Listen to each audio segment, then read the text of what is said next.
नमस्कार. तर गणपती बाप्पांची पूजा म्हटले की डोळ्यासमोर येतात ते या लाल फूल, मोदक आणि सर्वात महत्त्वाचे म्हणजे दुर्वा. बाप्पाला 21 दुर्वांच्या जुड्या अर्पण केल्याशिवाय आपली पूजा पूर्णच होत नाही.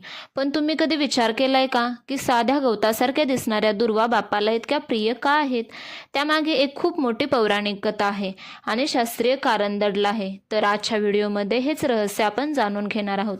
तर पौराणिक कथेनुसार प्राचीन काळी अनलसूर चा एक राक्षस होता.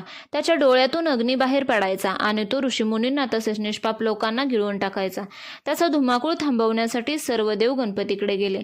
भक्तांच्या रक्षणासाठी गणपतीने अनलसुराशी युद्ध केले. काही केलं तो मरेना, तेव्हा गणपती बाप्पाने आपले विराट रूप धारण केले आणि त्या राक्षसाला जिवंत गिळून टाकले. राक्षसाचा अंत झाला, पण खरी समस्या त्यानंतर सुरू झाली.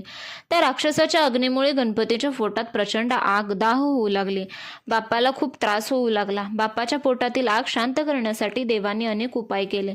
चंदनाचा लेप लावला, चंद्राने आपली शीतलता दिली, पण काहीच उपयोग झाला नाही. तेव्हा तिथे उपस्थित असलेल्या 88,000 ऋषीमुनींनी प्रत्येकी 21 दुर्वांच्या जुड्या बाप्पांच्या मस्तकावर अर्पण केल्या. आश्चर्य म्हणजे दुर्वा अर्पण करताच बाप्पांच्या पोटातील आग शांत झाली. त्यांना सुखद वाटू लागले. तेव्हा बाप्पाने आशीर्वाद दिला की जो भक्त मला दुर्वा अर्पण करेल त्याला हजारो यज्ञ केल्याचे पुण्य मिळेल. तेव्हापासून गणपतीला दुर्वा वाहण्याची परंपरा सुरू झाली. आता पाहूया यामागील शास्त्र. तर दुर्वा ही निसर्गात अत्यंत थंड प्रकृतीची वनस्पती आहे.